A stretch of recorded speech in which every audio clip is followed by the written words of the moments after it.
उसकी आज्ञा उल्लंघना की। इस तरह परमेश्वर ने पलिश्तियों को 40 सालों तक उन पर राज्य करने दिया। तब उसने उन्हें आजाद कराने के लिए शिमशोन नाम के एक व्यक्ति को चुना। एक स्वर्गदूत 3 वादे करने होंगे। कभी भी मदिरा नहीं पीना, कभी भी मुर्दों को नहीं छूना, कभी भी अपने बालों को नहीं काटना।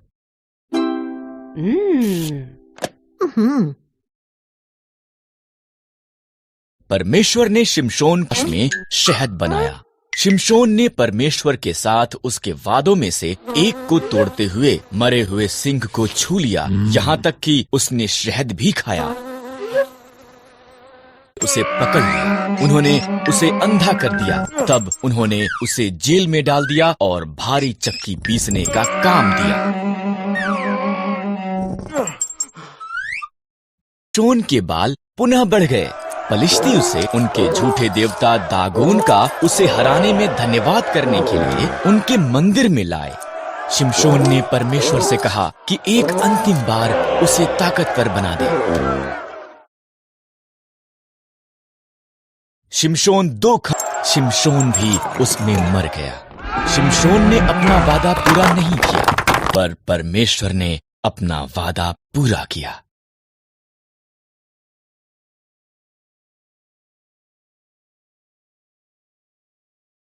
तो मेरी ताकत चली जाएगी। इसलिए जब वो सोया हुआ था, दलीला ने एक व्यक्ति को उसके बाल काटने के लिए बुलाया। शिमशोन की ताकत उसमें से चली गई।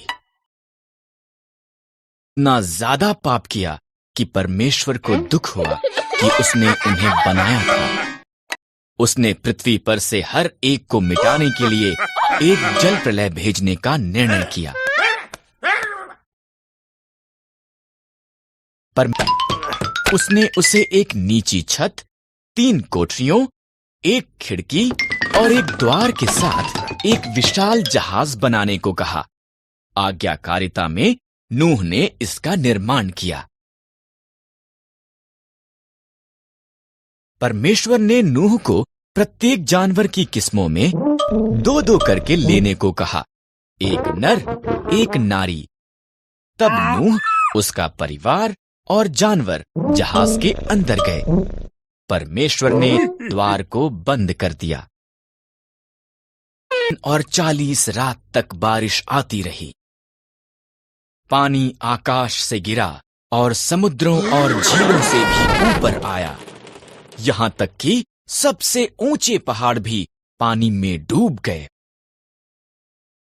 नूह, उसका परिवार और सभी जानवर बाढ़ के जल के ऊपर तैरते जहाज में सुरक्षित थे। परमेश्वर एक पल के लिए भी नूह को भूला नहीं था।